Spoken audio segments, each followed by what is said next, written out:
Jusqu'à 9 heures, Good Morning Business.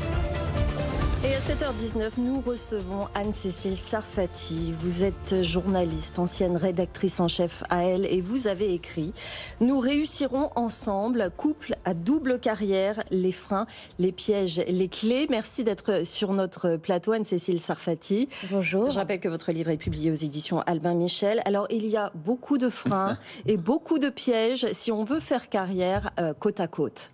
Absolument, il y a beaucoup de freins socioculturels qui sont liés à l'histoire en fait du travail des femmes et du travail des hommes. Les femmes traditionnellement à la maison et les hommes à l'extérieur pour gagner l'argent du ménage. Donc évidemment, le travail des femmes, il est quand même relativement récent encore dans l'histoire. Et donc, il y a encore beaucoup de règles non écrites du couple à double carrière qui fait que c'est encore souvent les femmes qui assument la majorité des tâches familiales, ménagères, charges mentales, etc.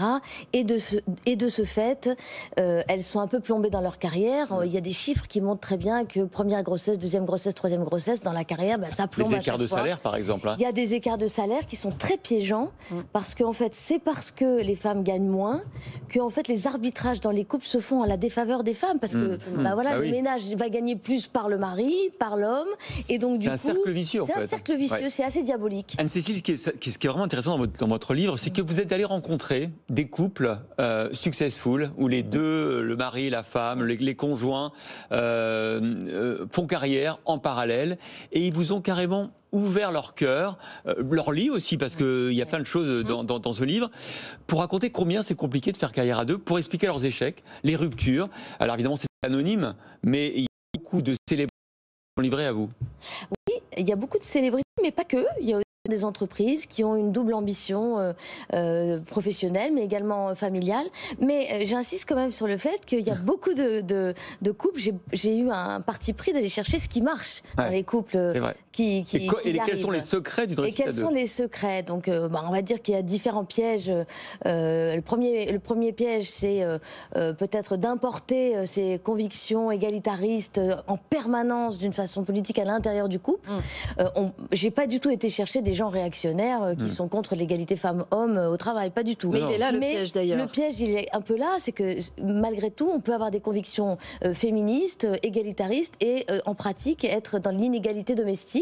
Donc en fait, il ne s'agit pas du tout de dire aux femmes de mettre leur mouchoir par-dessus, pas du tout, mais c'est vrai qu'importer en permanence au quotidien ces convictions politiques féministes, c'est souvent assez délétère dans la vie quotidienne du couple et ça conduit souvent à l'échec. Et puis, alors, ça ne veut pas dire qu'il ne faut pas continuer à s'engager sur le terrain social et sur le terrain de la société sur ce sujet-là. Il y a énormément de témoignéages très amusants, enfin amusants, oui. On va dire... ça fait un peu mal quand même de les lire, on est à deux doigts de s'étrangler plusieurs fois dans votre livre, c'est clair. Mais des témoignages de gens qui ont des convictions, mais qui en pratique ne sont pas très égalitaires dans leur vie quotidienne. Le deuxième piège, c'est pour ces populations de gens diplômés qui veulent faire carrière, qui ont été formés dans les grandes écoles, c'est d'importer dans la famille les outils de gestion de la vie de l'entreprise dans la famille. Alors, de quelle manière alors les tableaux Excel, les tableaux Excel pour gérer à la tâche près qui fait quoi. Alors j'ai un couple très drôle, enfin un homme qui me dit ça devenait insupportable, c'est tout juste si on mettait pas les créneaux pour faire l'amour dans nos tableaux Excel. D'ailleurs ça nous aurait peut-être fait du bien parce que à ce rythme-là, on se touche plus.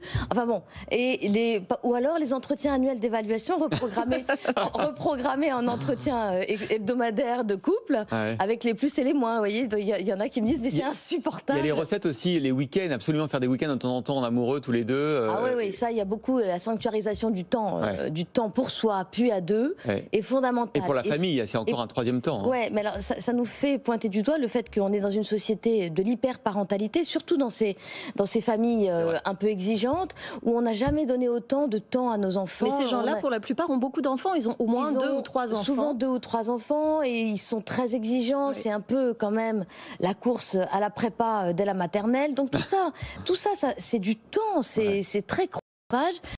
Dans ce temps-là, c'est compliqué de tout faire. C'est à la fois d'avoir cette ambition-là pour les enfants. Surtout, quand même, il faut un petit peu baisser ce type d'exigence parce que la vie vous enseigne que c'est beaucoup plus compliqué que ça quand même. Que c'est pas à coup de cours particuliers que vous allez faire de votre enfant le dirigeant de Google de demain.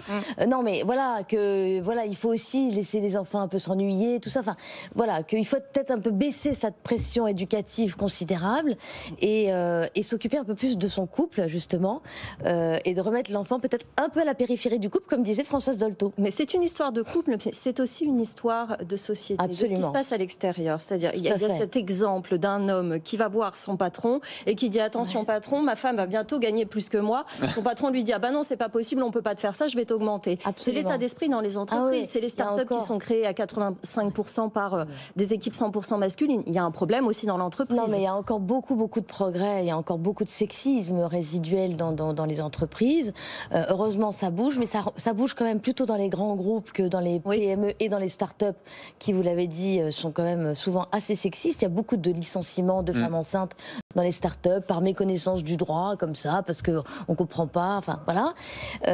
Et oui, il y a encore des mentalités à faire progresser, bien sûr. Et au niveau des salaires aussi. Des salaires, mais il y a aussi tous les services publics, j'insiste là-dessus, c'est-à-dire que il faut quand même que ces couples comprennent dans quel système ils sont, un système qui les dépasse, c'est-à-dire il n'y a pas du tout une place en crèche pour chaque enfant de moins de 3 ans, il y a toute cette hyperparentalité, c'est compliqué quand même. Et puis il y a aussi la dimension pression sociale qui est intéressante à voir sur ces couples successful qui peuvent être jalousés, etc. Bref, tout ça c'est dans votre livre, Anne-Cécile Sarfati, Nous réussirons ensemble.